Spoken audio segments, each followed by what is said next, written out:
IPFS weekly meeting, weekly call, where we get to learn about the exciting projects that are happening in the IPFS community. So if you are on this call, if you can just put your name in our sign-up sheet, which is in the chat, that would be great. And we're just going to get right to it. So today we have Liu, and he is going to tell us about matters.news, which is built on top of IPFS, and we'll learn like how matters.news is using IPFS, and we'll learn about the project in general. So before Liu begins, thank you very much. Clap. Thumbs up. We really appreciate the people who take the time out to share their hard work with us. And without further ado, Liu, please show us, you could begin presenting. Thank you, Portia. Thanks everyone for coming here, and thanks for inviting me to the weekly call. I'm a huge admirer of what the work IPFS community have done, and our team have been wanted to reach out to the DWeb community. So this is a great chance for us. Can everyone see my slides now? We can. Yes. Sweet. So the project I'm about to talk today is a project we've been working on for more than 1 year now. We're working on a digital publishing platform, and we want it to be humane, distributed, and copyright supported. By humane, we mean that we want to bring back in the human element in content discovery. And I will tell you how we're trying to implement that. And with the human element, it's naturally a distributed way of discovering the content. So naturally, we want the data to be distributed as well. But the other thing about the distributed DApps are traditionally, it's hard to work with copyright materials. But as it's increasingly clear that in order to have a good content ecosystem, we do need to have copyright support, have a way for the author to get paid. So that's our main goal. So today's talk, I will first kind of go through the general overview of the prototype we have now, and then I'm going to talk about our ultimate vision and how we're trying to get there. So give me 1 second. So please ask any questions or interrupt me anytime during the talk. So this is the front page of our website, the main platform we're using now. It's in Chinese, both in traditional Chinese and simplified Chinese, since all our users now are Chinese users. But we're more than happy to add in English support once they are more interested in by other English users. The website is written as a progressive web app. It's currently it's geared towards a writers community. So it's servicing the writer. We're trying to figure out what writers need and try to sharpen our platform to their needs. So I added some English notations, translations to different parts of the website. It's kind of what you would expect for a normal publication platform such as Medium. So we have on the front page we have kind of like a feed, which is the let me get the pointer here. So this feed is we have all the articles with the newest activity, and we have one main section where we have the daily highlight, and you can also click on this tab, which you can see the activities of the users that you follow, and you have the search tab, and on the sidebar we have a lot of editor recommendations because it's still a very small community, so we want our users to see the best content in the platform. So it's still now heavily curated. And the other part is about the IPFS integration. So if you click on your own project, on your own webpage, you can see the webpage that you have. Give me 1 second here.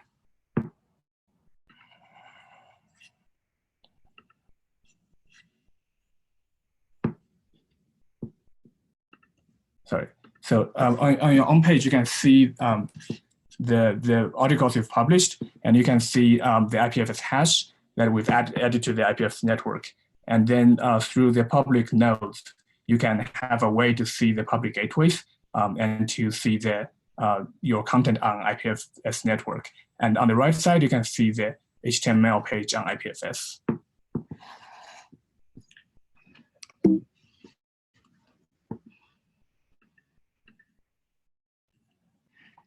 Sorry, give me 1 second here.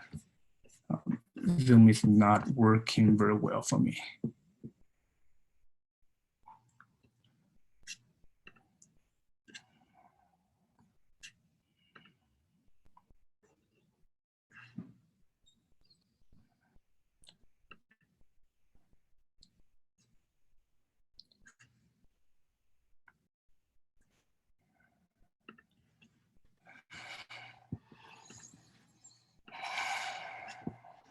Okay. Okay, so this is kind of the overview of the current prototype. So a little bit about the IPFS integration. So we're using Node.js as our server. So we set up a Go IPFS node, and we use the IPFS HTTP client to connect to that node. And at first we try to use the cluster mode, and then we switch to single node because we have some issues with the cluster. Something about synchronizing the hash list between different nodes. And we also add to IPFS add HTML bundle. So all the assets in the HTML is also in IPFS network.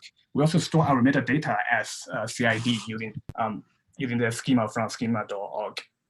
So what are we trying to do here? What are we trying to achieve with the platform and using IPFS as a backbone? So the problem we're trying to solve is that after the internet, we see a boom of content. We see different ways of discovering contents, but most of the content discovery that we have are short contents, or such as microblog and articles. But in the past, where a lot of the good contents are long form, they're longer than articles such as magazines, newspapers, and books. Those contents, they don't really have a nice niche in the new ecosystem. So if we take a look at the publisher, the traditional publisher, they can be magazine publishers, they can be newspaper publishers, or book publishers. They're actually having a hard time. Between the publisher and the writer, both of them have a hard time staying in business. And the writer, the creator, does not own their creation. And the publisher they have either, in order to stay in business, they have either to make free content plus ad, or they have to lock in the content in book format, whether in Mobi or EPUB, which is not very accessible on the internet. This is because the whole the content economy is attention economy. It's built on the clickbaits, and the long form content, or a lot of times the good content, it's hard for the user to find and hard to tie it into this attention economy. And another way to kind of view this problem is that if we can have a way of measuring the accessibility of different contents on the web, and we kind of plot that with the content lens, you can see that the microblogs and blogs and articles, they're kind of web native.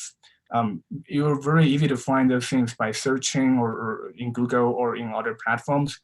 But if you move from the short content to the longer contents, to newspapers, magazines, journals, and books, it's actually harder and harder to access on the web. So we're trying to solve this issue on the one hand, and the other hand of the issue is the internet censorship. So as a Chinese, we're very familiar with this problem because the censorship is a huge issue in China. And this data is actually pretty old data from 2011. For the past few years, worldwide, the censorship issue has gotten worse. Russia and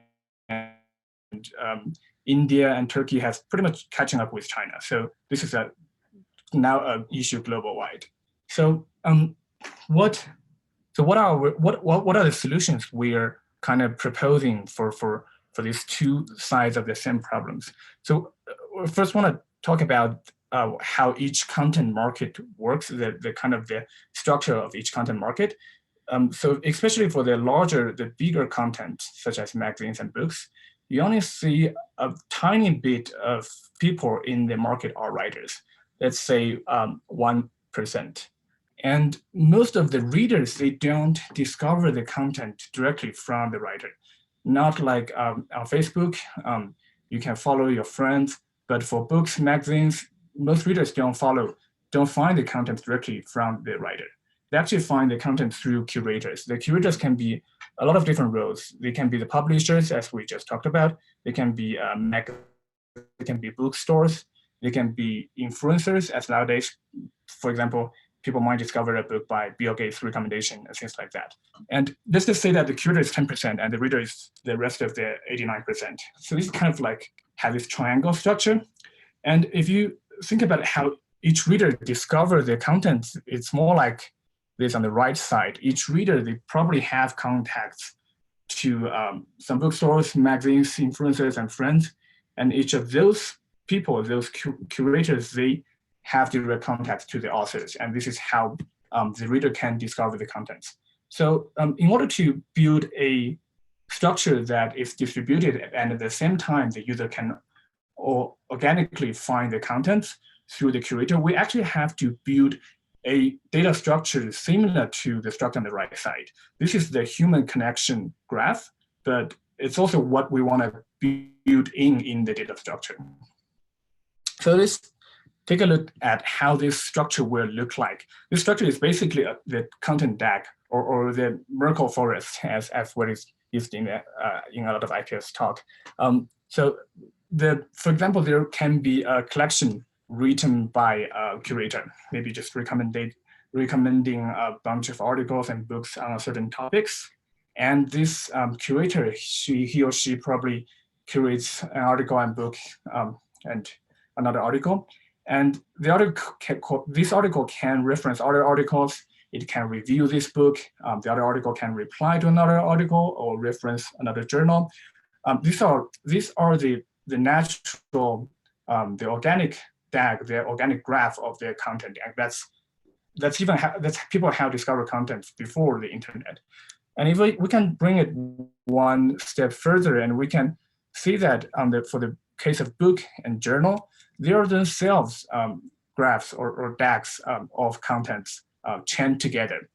And if we can model the whole content structure like this, if we can model the relationship of the content like this, we can have a very flexible and universal way of building a content DAG, of allowing different users to participate in building the structure, and also allowing the reader to discover different contents with this structure. But one point to this DAG is that, first of all, we need different type of the edges. We need different type of saying that how is this article, is this item connect to this one? And we also need a special type of edge that kind of have a baked in copyright. For example, in the case of book, we want to say that this book includes these 3 chapters. So they are copyrighted together and they have the same ACL, the same access control layer in that. It's the same case with the journal here. So in summary of what we need is that in this whole structure, we kind of, in each node, we need the author information, which is what guarantees the copyright itself. We want to have a way to say that who wrote this article, who does this article belongs to. And we also want to have a baked-in price and payment information. We want to say that the author want to say how much do I want to sell my content for, or how much do I want to sell my magazine for, and how do I want to get paid, whether it's Bitcoin or Ethereum or traditional payment methods, and also daytime. But for each edge, we want to have, first of all, we want to know whether it has a baked-in access control layer, whether it's copyrighted by linking it to another node. And we also want to know the type of the edge. And so each of the 3 different roles, the creators or the writers, and the curators and the readers, they each play a different parts in building this structure. For the creators, they're using these edges and these nodes to reference, organize, and bundle and copyright their contents. And for the curators, they use it to curate, recommend, promote content, and more importantly, they should use the structure to get profit share.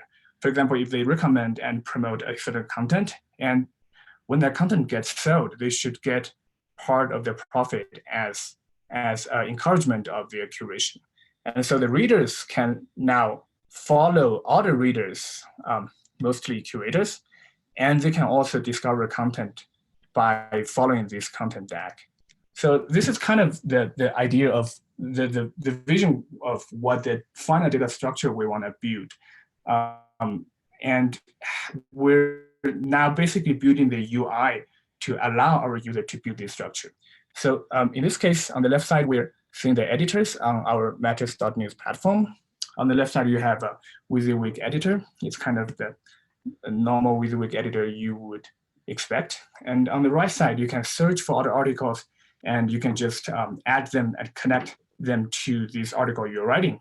And you can drag and drop to organize the orders, such and such.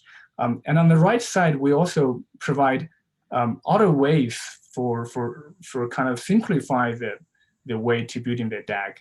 Here you can see that we have a little icon here. This is reply. So after you click that icon, you basically enter the article. You enter the editor, but with this current article already connected on the right side. So this is it's still just a prototype of how we're allowing the user to build the content DAG, but it's already proving itself to be very useful.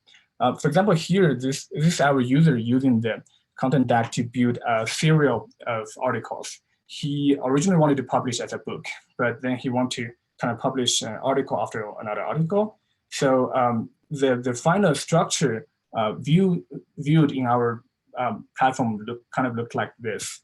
This is the main article, and you can see that this is the other articles that this article is pointing to.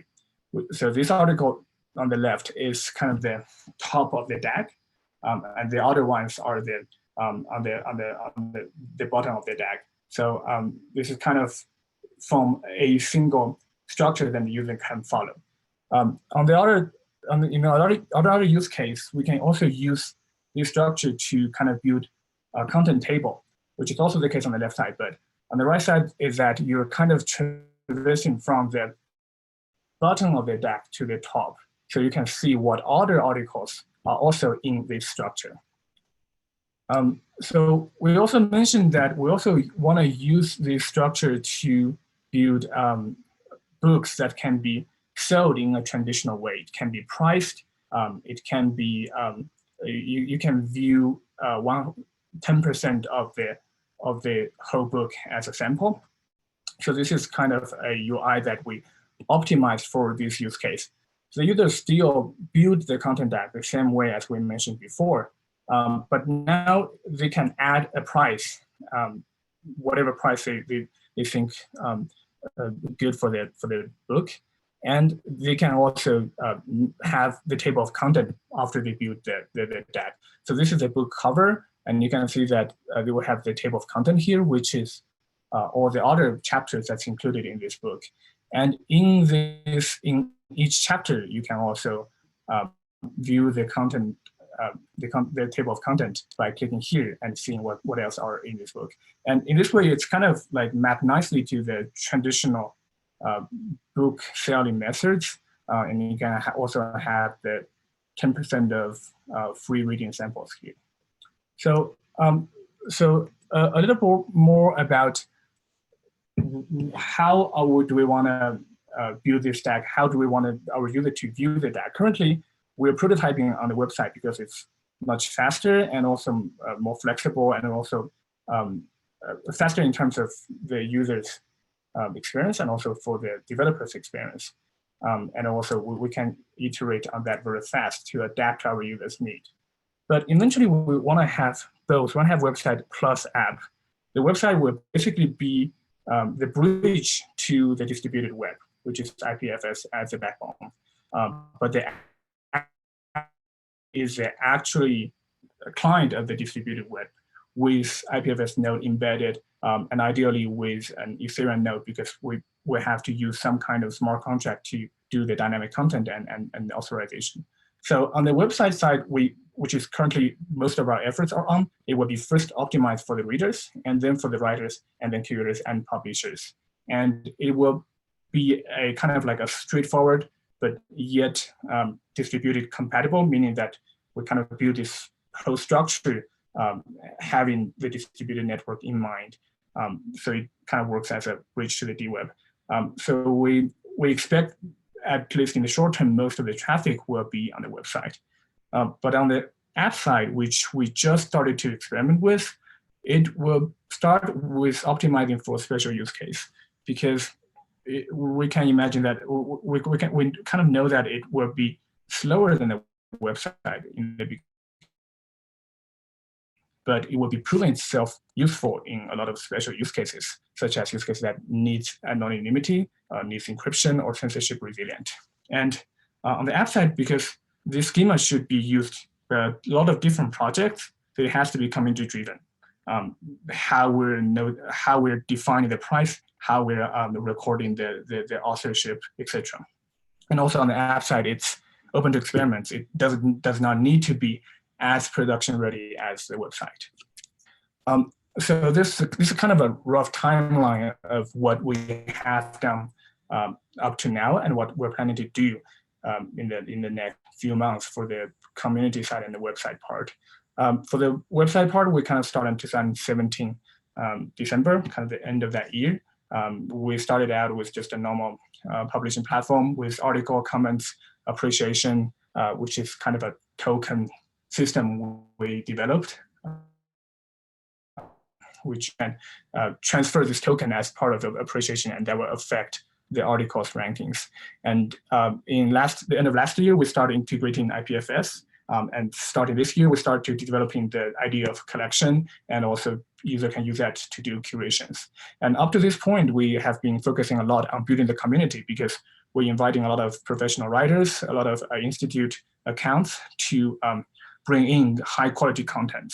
And we'll also organize a lot of offline talks to kind of keep the vibe of the community gearing towards good content, and also kind of to draw more attentions. And starting this month, we started to roll out our book formats. So now user can publish book on our website. And 2 months later, on July this year, we'll be rolling out paid contents, which we're partnered with a couple of different publishers. After that, we'll be kind of optimized for different other use cases, such as magazine and bookmarks, etc.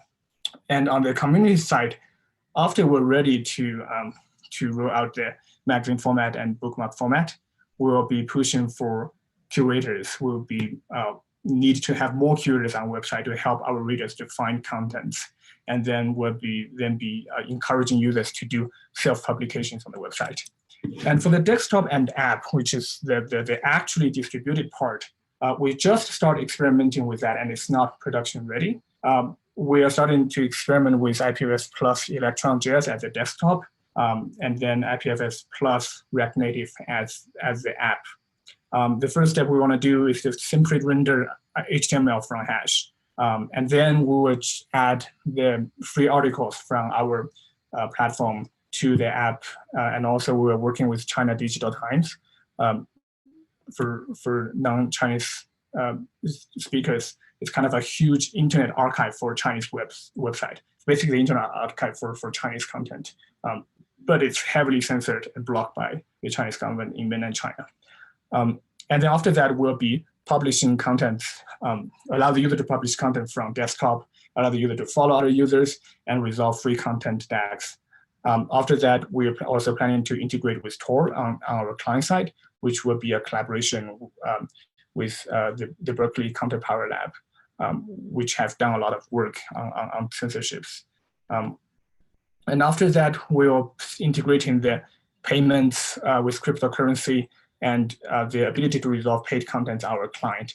And eventually, somehow we will need a smart contract to do the authorization, the copyright related stuff on the client side. So that's kind of the timeline. of our both our website and the apps. We're working with a lot of partners to kind of build this whole content library or this content DAG on our platform. The most important one of probably having the most readers are the Oxford University Press in China overseas. They have around 3 million users, 3 million readers in Hong Kong, Taiwan, and Macau, which is the Chinese community outside mainland China. And also China Digital Times, which I've mentioned before. It is run by Berkeley Content Power Lab, and they have around 300,000 subscribers. And then there are a lot of other Chinese, big Chinese institute accounts, which are a lot of times blocked in mainland China. I also listed their subscribers here. They're also actively participating in producing content on our platform. So because we're kind of more censorship resilient, and also we kind of sharpen our applications to their needs. On the technology side, we also partner with Berkeley Content Power Lab, which I've mentioned before. They will provide the Chinese web archive for us, and they will also provide some technology support on the Tor integration part. We also partner with Litecoin, which is a blockchain project. They work a lot on, their final goal is very similar to us.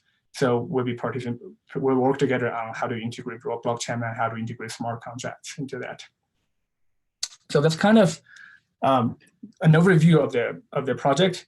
I kind of rushed through a lot of different things. So there's still a lot of challenges we have achieving those things. First of all, it's kind of like a general design problem. We just getting familiar with all the tools available in the DWeb community. So there's a lot of problem with how do we choose and integrate different tools, and how do we position ourselves compared to other different tools such as OrbitDB or what Textile has for the React Native SDKs, and also how do we avoid creating new schema and protocols? How do we reuse existing schema and protocols? And how do we create dynamic content? And also how to do authorization and access controls. Another problem we'll be facing is how do we increase adoption of our users? Our users use website very nicely, but after we roll out the desktop and mobile side, how do we ask our user to use that? Do we have performance issue? And we also need to find a killer use case for our distributed apps. And second, the last one is, as all startup projects, we have the issue of funding. We're now looking for social responsibility foundations and family funds, but all of those are very tiny little funds. So, if you guys have any recommendation on funding opportunities, we're all ears. We are actively trying to support these projects. And also, we're also thinking about ICO, but it's kind of we don't want to kind of go down that route because it's a lot of a hassle. So that's basically all I have from me. You're more than welcome to check out the website, although it's still mostly, it's still all in Chinese. But if you guys have any interest, we're definitely more than happy to add in English versions as soon as possible. And if you have any questions, you can just shoot me an email. Thanks for your time, and any questions are welcome. Thank you very much for such a comprehensive presentation. That was amazing. We are running over time, but we will get in 1 or 2 questions. Yes, clap, clap, claps. Awesome. This was a really good presentation. So if you have a question, if you put it in the chat, that would be great. And we'll get to Q&A right now. Johnny Crunch, this question is from Johnny Crunch. What is your plan for identity and ACL controls? Yeah, that's a really good question, and it's also a hard one. So the identity part, we definitely have to have a union of the IPFS node ID and a blockchain address. We're still debating between Ethereum and BitTorrent. Bitcoin. So that's the ID part, but the access control is harder. We do not want to have an encryption access control. We do not want to have an encryption DRM because that's just nasty.